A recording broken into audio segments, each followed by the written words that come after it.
Chapter 4. Anko stared at Naruto. He had run into Zabusa's apprentice ... and didn't fight her. She hit him on the head lightly. She was one of the few that Shino allowed to hit Naruto. Mostly because she only did it when he was being a true idiot. "Why didn't you attack her?" she demanded. 1. I had just woken up. 2. My chakra was really sluggish. 3. It was a chance to display my knowledge of medicinal plants without someone glaring at me, said Naruto. Naruto had a small greenhouse in the apartment next to his. Since no one wanted to live next to him, Shino convinced his father to help Naruto buy the apartment next door and turn it into a greenhouse. In exchange, Naruto grew medicinal herbs for the Aburame clan. The only downside was that the hospital refused to buy them, even if they were more effective than the ones grown in the official greenhouses. However, that didn't stop Chuji's mother from buying the fruits Naruto grew. So long as she didn't know who grew the plants, she would buy them in bulk. Naruto was almost finished with his wind trick. It was a variation on the bug cloud Shino sometimes used to get above ground. It called up strong wind currents to support his weight, but the trick was getting the wind to stay still long enough for him to fly. Eventually, he grew frustrated enough to overpower the jutsu ... and found that he had made a solid disc of pure wind. Shino paused in his training to stare. Naruto was levitating a good 10 feet off the ground on a semi-corporeal disc of pure air. "Finally figured it out?" he asked. "Had to overpower it." "Ah."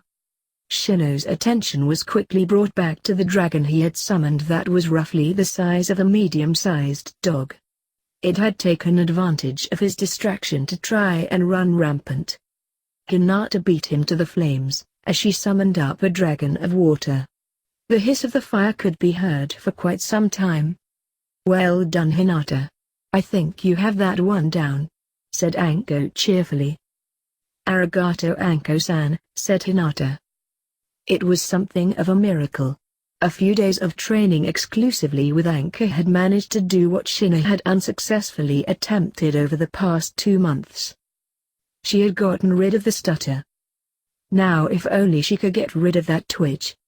Kurenai looked at Shino with amusement. She saw Naruto and gave him a thumbs up.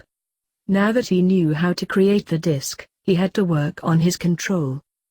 Naruto stayed up in the air for a good 2 hours before the distraction Anko caused made him fall flat on his ass. If Zabusa didn't show up tomorrow, then Anko was going to use Naruto as target practice so he could get used to flying during a combat situation. Naruto was sound asleep when Kurenai took the rest for their guard duty. Anko took night shift to prevent anyone from sabotaging the bridge during the night. When he woke up, it was to the sounds of combat. Inari, the rather rude and whiny grandson of Tazuna, was in trouble. Naruto got rid of the bandits once he was awake enough to realize what was going on. He unwittingly managed to get the brat to grow up a little in the process. Naruto was quick to head to the bridge, where he heard the sounds of fighting. Anko and Kurenai were giving Zabusa hell while Shino was distracting the apprentice. Hinata had been drafted into protecting the client, since she had learned how to surround him in a ball of chakra. Naruto burst into the weird ice mirror thing that Shino was trapped in, getting a whack upside the head courtesy of Shino. "Naruto, did it ever occur to you that maybe there was a reason why I haven't escaped the ice mirrors?" Naruto brightened ... then his face fell. He could see where Shino was going with this. "Oops." Shino removed his hand. Naruto could learn, if given the proper teaching. "It's too late now. You can provide a barrier while I get the dragon to come out," Shino said tiredly. His chakra was running rather low, as his bugs couldn't follow the shinobi into the mirrors. Something else was coiled up inside him, waiting to be unleashed. But he had no idea what it was. Naruto created a shield, using his new wind disc to keep the Senbon from hitting them. Shino was almost ready to unleash his dragon ... when the secondary power erupted with no warning. flames stronger than any he had ever produced before flew from outside the shield, actually melting the ice. The girl fell flat on the bridge, temporarily stunned. Shino didn't waste his time, completely covering her in the chakra-eating insects. He left just enough for her to breathe, but she wouldn't be using her Kekai Genkai anytime soon. Naruto was quick to help Hinata, since Shino told him to let their teacher fight her own battles. Shino was tired, but he could still fight. Even so, he was in no mood to battle anyone else at the moment. He went to the girl, who was starting to wake up. She had suffered a nasty blow to the head when she crashed. "How did you?" she asked. "I haven't the foggiest." "How's your head?" he asked pleasantly. "Aren't you supposed to kill me?" "Our only orders were to protect the bridge builder. Besides, men like Gato aren't very good at keeping their word," he said bluntly. His case was proven when, 15 minutes later, Gato arrived with a large army of bandits. He planned to kill the ninja and Tazuna. Too bad Zabuza had other plans. Anko cheerfully tossed him a kunai, which he used to kill Gato. Haku, who would have joined him in a heartbeat if she hadn't lost so much strength, watched in mute silence as Zabuza killed the man. The injuries he received from the run into the mass of bandits were fatal. Even Hinata would have trouble treating them. Only a professional medic nin could have healed him at that point. Which was why everyone was shocked when, after Shino helped Haku to her master, a bright light hit the man. When they could see again, Zabuza was healed. Though his chakra was so depleted it would take him some time to be able to use his techniques again. Shino, on the other hand, finally succumbed to chakra exhaustion. Shino opened his eyes and found himself back at Tazuna's house. Naruto and Hinata were rather worried, and were thrilled to see him awake. "How long have I been out?" he asked tiredly. "Long enough for me to clear these two," said Anko cheerfully. Shino stared. Zabuza and Haku were in Tazuna's kitchen, drinking tea. Zabuza was looking better than he had before he passed out, and Haku was quietly reading a scroll that Hinata had brought with her. They seemed rather amused that he was finally awake. A quick look at the calendar revealed he had been out for nearly 2 days. "I thought the Aburame clan died if they used too much chakra?" asked Zabuza. "Haku-chan killed a good third of my hive, otherwise I might have," admitted Shino. Several of his hive had died from the temperature drop. They weren't suited to freezing cold. "This coming from the kid who holds 3 times the normal amount of insects?" said Naruto, grinning. The two mist nin stared at him. "I am rather unusual, in my clan," said Shino bluntly. Shino blinked, and realized something was off. Then he realized.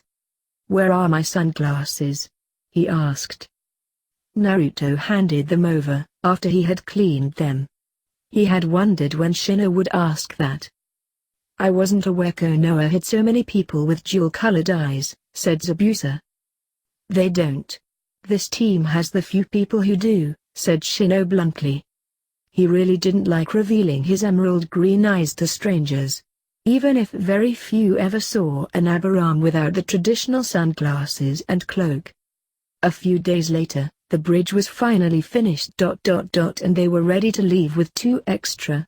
Shino was rather amused to hear that the name was the Great Naruto Bridge. Hinata, on the other hand, was rather amused at the fact that Shino was oblivious to Haku's stares. Once she realized that yes, Haku suffered a similar problem when it came to admitting her crush, they had struck up a fast friendship. Both Naruto and Shino were unaware that they had somehow gained stalkers of the female variety. Kurenai and Anko thought it was hilarious.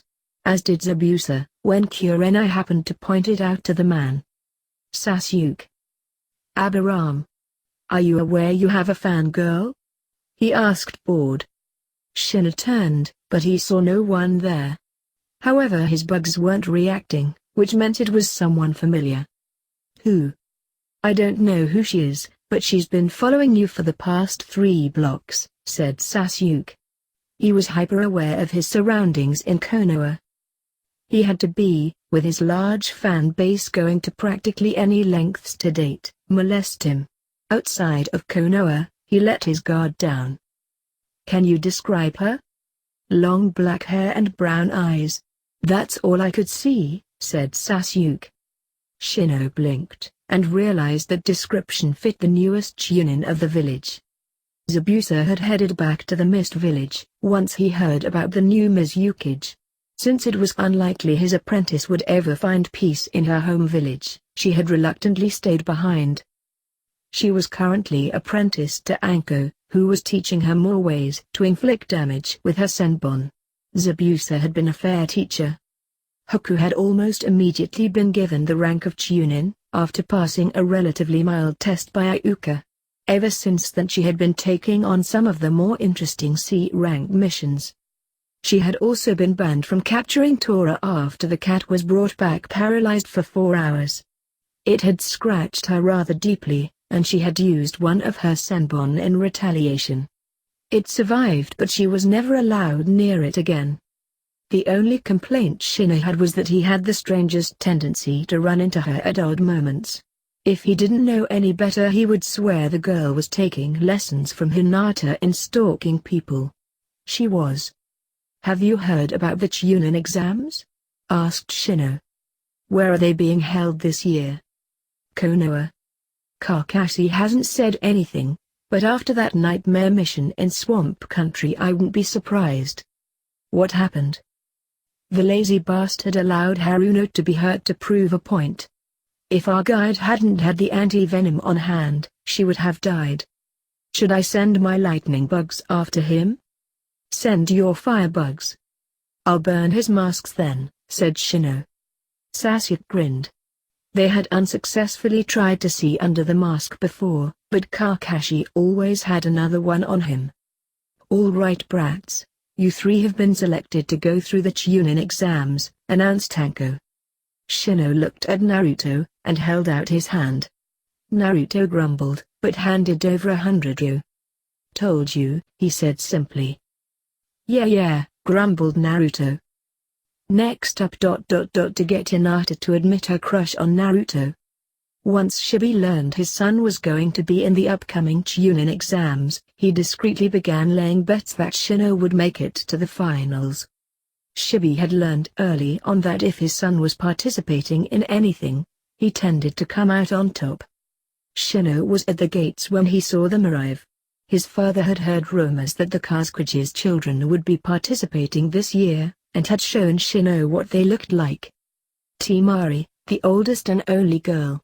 Kankuro, the middle child and puppet user. And then there was Gaara, the youngest and the most feared. Why that was, Shino had no idea, but he intended to find out. So he discreetly followed them, knowing full well Haku was always nearby. Once Sasuke had pointed it out to him, he realized she suffered from the same problem Hinata had around Naruto. He was just polite in ignoring that fact, though he usually struck up a conversation with the girl. It was more than Naruto ever did outside of training. Because he was following the Sand 3, he was there to witness Kankuro start a fight with the third's grandson Konohamaru. Shino was quick to stop the punch. "It's considered rude to start a fight in another village ... and you must be particularly dense to try and harm the Hokage's grandson," said Shino calmly. Kankuro went to bring out his puppet ... until Shino brought out his rather small, but still rather effective, clan of termites. Kankuro blanched, and backed off. It didn't hurt that the boy's boxers were abruptly turning to ice. "I think he's learned his lesson, Haku-chan," said Shino. "Are you sure? He looks even more dense than Naruto when it comes to girls." "No offense, Fox boy," said Haku. "None taken, Ice Queen," said Naruto with a grin. Once it was clear that Haku was here to stay, Naruto took it upon himself to befriend the girl. As a result, the two often shared light-hearted insults. Naruto would call her Ice Queen and she called him Fox Boy. Their relationship was almost like a brother and sister. Shino's attention was quickly drawn to the silent and rather stoic redhead. "Is this yours?" he asked, gesturing to Kankuro. "Unfortunately. I can tolerate my sister, but I fear he is a lost cause," replied Gaara in the same bland tone. "I would ask if you are new here, but I believe the sand headband merely confirms that. Would you like to know where the best place to eat is?" asked Shino. Naruto picked up at that, and grinned even more. Shino had recently stolen the wallets of several Anbu. He would give them to Anko later once he had used up their cash, so he could afford to take Naruto to Ikaraku's. Gaara looked interested at the idea of someone offering to buy them lunch, so he accepted. His older siblings had little choice but to follow his lead. As they walked, Shino held out his hand. "Shino Aburame." "Subaku no Gaara," said the redhead, taking the hand. When Shino actually shook it without flinching, Gaara took it as a good sign. Very few people were willing to associate with him, especially if they knew about his tanuki problem. By the time they reached the stand, Gaara was actually comfortable talking with Shino. The boy was silent, yes, but he made up for his lack of speech with his observation skills. When he offered to turn Kankuro's puppets into termite-ridden pieces of wood, he realized he had actually made a friend in the boy. Later that night, Gaara never slept. He couldn't sleep unless he wanted the raccoon inside him to destroy everything. So when the boy he had unexpectedly befriended appeared beside him with the loudmouth blonde, he brought up his defense. "Relax. I would no more attack you than I would Naruto. Unless he does something spectacularly stupid." "Oi. Why are you here?" "To talk. I know of your problem, Gaara of the desert ... and you are not as alone as you might believe." Gaara stared at him in disbelief. "My name is Uzumaki Naruto, and I bear the nine-tailed fox," said Naruto, holding out his hand. "Sabaku no Gaara, I bear the one-tailed tanuki known as Shikaku." And with that, Gaara found himself with something he had never hoped to have. Actual friends who wouldn't run away screaming. Hey guys, what's going on? Thank you so much for watching today's episode. If you guys want to watch more like it, please subscribe to my channel and become part of the video game fanfiction plot. And please leave a comment down below and hit that like button. If you guys have any suggestions on any stories you guys want me to read, don't hesitate. They're always welcome here in the video game fanfic plot. That also goes for video games. Until next time, goodbye!